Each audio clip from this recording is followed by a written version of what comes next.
Praise the Lord. இந்த நாளிலே யோவான் சுவிசேஷம் 21ஆம் அதிகாரத்திலே ஆண்டவராகிய இயேசு பேதுருவினிடத்திலே சொல்லுகிற ஒரு காரியத்தை குறித்து உங்களோடு கூட நான் பகிர்ந்து கொள்கிறேன். ஆண்டவர் பேதுருவை பார்த்து என் ஆடுகளை மேய்ப்பாயாக என்று சொல்லுகிறதை பார்க்கிறோம். ஆங்கிலத்திலே ஃபீட் மை லேம்ப் என்று சொல்கிறது. அதாவது என் ஆடுகளை போஷிப்பாயாக என்று எழுதுகிறதை பார்க்கிறவர்களா இருக்கிறோம். ஏன் ஆண்டவர் ஆடுகளை பார்த்து போஷிக்க வேண்டும் என்று ஒரு 3 காரியத்தை அங்கே வாசிக்கிறோம். அந்த 3ஐயும் பகிர்ந்து கொள்கிறேன். முதலாவது பேதுருவை பார்த்து கேட்கிறார், நீ என்னிடத்திலே அன்பாய் இருக்கிறாயா? உடனே பேதுரு சொல்றார், நான் நேசிக்கிறேன்.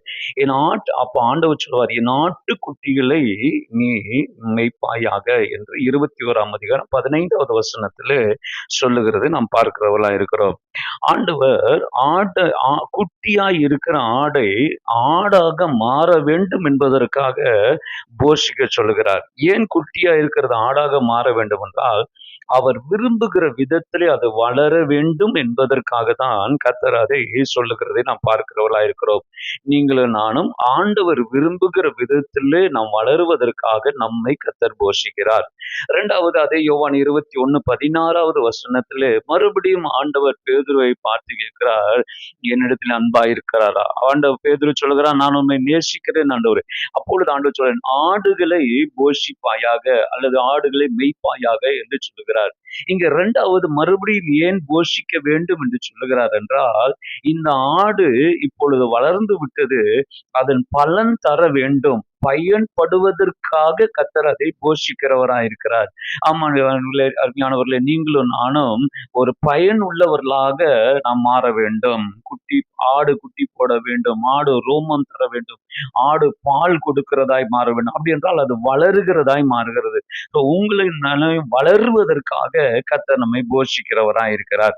மூன்றாவது, அதே யோவான் 21ஆம் அதிகாரம் 17வது வசனத்துல, நீ என்னை நேசிக்கிறாய் என்று சொன்ன உடனே ஆண்டவரே நான் உம்மை நேசிக்கிறேன் என்று சொன்ன உடனே மறுபடியும் சொல்லுகிறாரு, என் ஆடுகளை நீ மேய்ப்பாயாக அல்லது போஷிப்பாயாக. ஏன் மூன்றாவது முறை அதை சொல்லுகிறார் என்றால், இப்பொழுது ஆடு வளர்ந்து இருக்கிறது ஆண்டவருடைய சத்தத்தை கேட்பதற்காக. எக்கால சத்தம் கேட்கும் போது தேவ சமூகத்துல வந்து நிற்பதற்கான தகுதி அடைவதற்காக ஆண்டவர் சொல்கிறார், என் ஆடுகளை போஷிப்பாயாக. ஆம் அருமையானவர்களை, நீங்களும் நானும் தகுதி உள்ள ஆடாக இருக்கும்படியாக தேவன் நம்மை போஷிக்கிறவராய் இருக்கிறார். அவர் விரும்புகிற பிரகாரம் நாங்கள் தகுதி உள்ளவர்களா, அவரை போல நாம் மாறுகிறவர்களாய் இருக்க வேண்டும், தகுதி உள்ளவர்களாய் மாற வேண்டும், அவரை சந்திக்க வேண்டும் என்பதற்காக நம்மை கர்த்தர் போஷிக்கிறவராய் இருக்கிறார். இந்த வேளையில நீங்களும் நானும் தேவனாலே போஷிக்கப்படுவோமாக. தேவனாலே நாம் பயன்படுத்த, முதலாவது அவர் விரும்புகிற விதத்திலே நாம் வளருவோமாக. இரண்டாவது, அவருக்கு பயனுள்ளவர்களாய் மாறுவோமாக.